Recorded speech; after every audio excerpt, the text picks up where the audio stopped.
Hey guys, Soloist here, and welcome back to another episode of Final Fantasy III. In the last episode, we went ahead and took care of getting all of our jobs to max level and getting all of the legendary equipment from the legendary smith. So that means that we have all the best equipment in the game for the job levels we have maxed out. Well, in that slot that we got anyway. In this episode, we're going to go ahead and take care of a few side quests, and looking at it now, I have no idea why I went all the way back to get the Invincible when I need the Nautilus that I already had. I truly was not thinking. We need the Nautilus for a little while here, actually. So the Invincible won't come in handy for this episode at all. So we need to grab the Nautilus because we are going to be using its submarine feature. And luckily, this next place is going to be a piece of cake. Now, we could have come here forever ago, and actually it would have been easier to come here instead of going to the Temple of Time, but originally I wanted to do this because I wanted to save these secret dungeons so that I could level up the job levels of the new classes a little bit. But ultimately, at the end of the day, I decided to go ahead and just grind it out so that I could use the new equipments that we got. So I shot myself in the foot a little bit. It still doesn't matter if you save it for here. It is what it is. So if we dive here, we could find a cave. Ooh. And this is the Sunken Cave. Alright. So, this is a very, very easy dungeon, to be perfectly honest. So, if we head just a little bit in, and in fact, I'm going to show this battle because we will have new enemies. I actually level grinded here earlier in the series when I needed the level grind for the Temple of Time. That kind of goes to show just how easy this place is. I want to see how much damage Ark does with this weirdly powerful staff. Well, I don't think he's going to be able to get any hits off. Yep, we are absolute monsters now in terms of attack damage. This is insanity. Alright, as soon as you enter... Okay, so we need to find the second floor of this cave. There's nothing on the first floor. Alright, we are entered with... You'll notice there's 4 ways to go. Head northwest first, and we will find a chakram. I think that is an equipment for... Is that... Yeah, it's a ranged thing. Obviously, we don't need that. That probably could have been decently good for earlier in the game, but it is what it is. If we go southwest, we'll be able to find a dual tomahawk. That is an axe weapon, I'm fairly certain, so no need for that. If we head northeast, we're truly only here for the completionist's sake of getting the rest of the things we need. Wow, a back attack actually will not matter, like, at all. These things are so pathetic. And in fact, we're still going to attack because we can probably still one-shot these things from the back row. Oh my god, a sage is dealing 4,000 damage with auto attacks. That is so stupid. But I love it nonetheless. If we head northeast, we actually get a pretty twisty-turny path and find some tiger claws. Very useless. Very useless. This is not... Well, I'm going to leave it in because it's a new enemy. Not that it matters, because we are truly able to just auto-attack everything down. We are absurdly powerful. Every one of us. This is insanity. There's no boss in here. This is just a 3-floor dungeon where you can find some secret stuff. Probably would have come decently in handy earlier in the game. There's not many things here that I would have personally used for my job classes, but, well, the things are here if you need them. Alright, if we head south from the entrance, we'll get 1 chest that will contain... Okay, that's 4. Here we will find an ancient sword. Alright, that would have been good for the knight a little earlier, but we don't really need it that much. Another new enemy. We're actually finding a lot of new enemies here. Who cares what they're called? Watch this. Absolutely absurd how powerful we are. This is so great. Yeah, the knight is pretty much one of the best jobs we have now. Ultima Weapon and Save the Queen is a little absurd. Here we can find a diamond shield. Not going to be using that. Metal knuckles. Obviously not going to be using that. A diamond helm. Not going to be using that. And a cognitome. That is a book for the scholar, I think. And if we come over here, heading back to the entrance and take a left this time, 4 chests. 1 will contain a diamond mail, a Loki harp, diamond bracers, and a battle. I'm not obviously, well, first of all, I'm not bothering to cut these out because we keep running into new enemies, and otherwise, I mean, look at this. There's no reason to cut this out. They're so quick. Yeah, the rest of the game is pretty gonna be pretty much just us plowing through enemies now. And gaining levels. Alright, air knife? Air knife. Yeah! We get an air knife. So if we keep going down and we head south, there will be 3 more chests for us to find. One's a Phoenix Down. One is an elixir. And the other is diamond gloves. Yeah, as you can see, we already are a step ahead, that we are more powerful in this place. This place would have been a little scary if we come here earlier, but who cares? This is actually a joke. Like, 100% a joke. Lots of critical hits, too. Unneeded, might I add. Ark, you'll get to do something eventually. You've carried them enough, buddy. Let them carry you a little bit. Heading over here through that secret passage will find us an Aegis shield, but it's a trap! I'm pretty sure an Aegis shield will protect against most, if not all, status elements. Not a bad piece of equipment to have. These things are decently tough, but again, nothing we can't easily handle, especially our knight, which is probably our best job character now. That's a little cool. We found one of these things in a later dungeon. I think Doga's Manor, maybe? The cave underneath it anyway, so yeah. Nothing we haven't already seen. Moving on. And down here we can find a reflect. Oh, that was a trident, by the way. The trident is a really good piece of equipment for the Dragoon, but we're not using the Dragoon. Piece of cake. I'll take a real challenge now. Thank you. And we find a trident hammer, but it's a trap. And again, that's for the Viking job class. And that should be it for all of the treasure in this area. Now we're going to head to another area that I honestly didn't know if we were going to get to in this episode. But, well, here we are. Alright, I'm going to go ahead and teleport out just to save time, because we truthfully don't need to be in here anymore. Alright, heading up. We are going to be heading somewhere that will actually have a boss, believe it or not.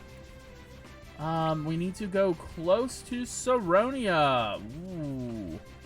Stuff be going on at Saronia. Maybe, if we can get there.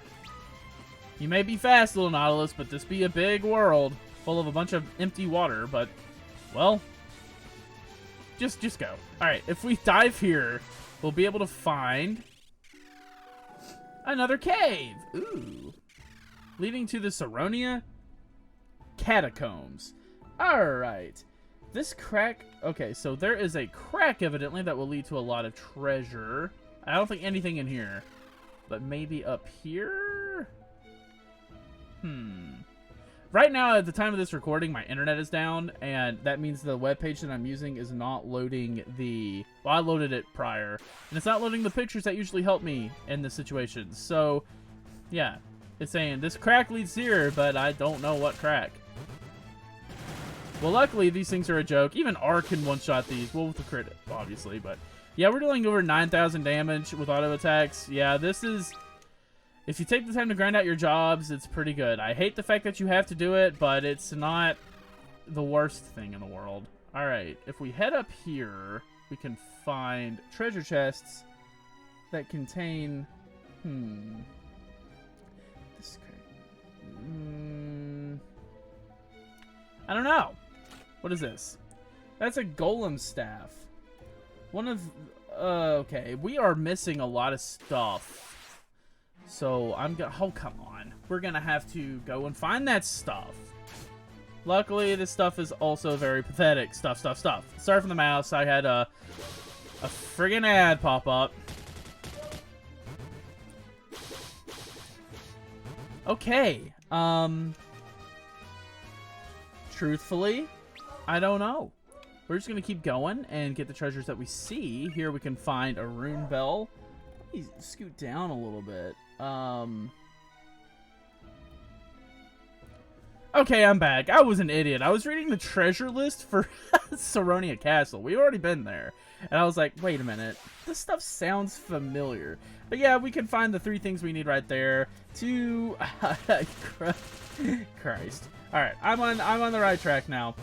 Alright. This is a pretty straightforward area, honestly, so nothing really to worry about. Okie dokie, so if we head back where we came and head left this time, we should find 2 treasure chests, like, right in our way, so we will not miss them. Like this one, which is Reflect Mill.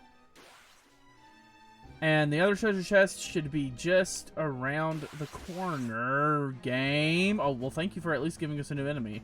I don't really care what your name is. If you 2 are cousins, apparently. One's bigger than the other, slightly. But it doesn't matter, because you're pathetic compared to us, because... I grinded job levels. Oh, by the way, it only took me about 2.5 hours to actually get everyone's job level to 99, so it wasn't that big of a deal. Here we get a heavy lance. A heavy lance, pretty good for the dragoon job class. Okay, upon entering the next area, hug a right wall, and we will find a secret passage. Okay, with battles against the same dudes, but I'm already talking, so I'm not going to cut it because it's really annoying to cut things mid-sentence. I mean... Oh, okay. Oh, okay, Ark. From the back row, too. 2,000 damage. Man, that's a little hilarious, actually. The Sage Staff is a really funny weapon. Alright, here we can find a lot of stuff. Elixirs! For days. I'm going to go ahead and say this. All of these top chests contain an elixir and this enemy, so after this battle, I'm just going to cut out all those fights, because no one wants to watch just 4 of these in a row. Because why would they? Even if we're just want to one-shot them. So I'm going to get 4 elixirs, I'll be back. Okay, and down here we have a bunch of the same, but this time it's Phoenix Downs. So basically in here... Oh no, the Kraken! No. So basically in here you can get 4 elixirs and 4 Phoenix Downs. Very good, because those things are very hard to come by, especially the elixirs. So you definitely want to make sure you come here. So I'm going to cut these out as well. Okay, and we are done. So let's move on. That's actually all the treasure chests we can find in here. So if we keep going... Oh, look. We recognize this place. Oh, yeah. Oh, what is going on here? Alright, so pause. Before you fight this boss, if you want to use the Thief, this is the only boss in the game you can actually steal a useful weapon. You can steal the Gungnir Lance for the Dragoon job class. I think it's the best lance in the game that is not the lance that you equip from Mastery, obviously, and maybe...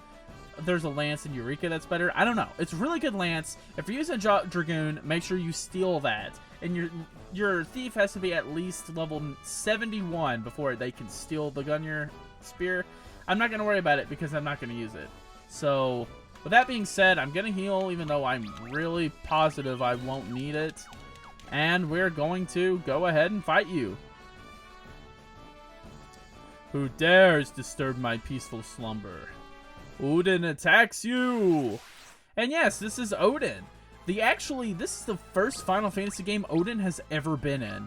So that's pretty nice. We're gonna attack, and I'm gonna show off Boost, because there is one thing that I recently just learned about Final Fantasy III that I did not know previously. And that is the fact that there apparently is no damage cap. I did not know this. So the damage cap is 9999, 4 9s as always. But apparently you can do more damage than that, but the game will only ever just display 9,999. So for instance, here, Lunith did 9,999, but he probably did way more than that. But that's all that the game will show. Same for Refia just then. I never knew that, and that makes me wonder how many other Final Fantasy games, like classic Final Fantasy games, are like that. But I never knew that. So that's interesting. I wonder if there's a mod for the Steam version that'll actually show just how much damage you're actually doing. But using Boost with Lunith there probably definitely dealt well over 10,000 damage. Maybe 12,000, who knows. Warriors of the Light, my powers are now yours to command. And we obtain the summoning spell Catastro, or Odin. Basically, that has a chance to instantly kill everything on the map. So, I may as well teach it to Ark. I'll never use it, but just for the sake of having it, why not? It's not that useful even if you're using a summon. summoner job class because honestly, the chances of it actually killing everything are low, and it'll never work on bosses. So there's 2 other summons that you're probably going to be using a lot more than that. But anyway, that is actually all I have for this incredibly shorter episode of Final Fantasy III. In the next episode, we're going to tackle the next secret dungeon we have and unlocked another summon. Ooh. But for now, this is Soloist signing out. Have a good one.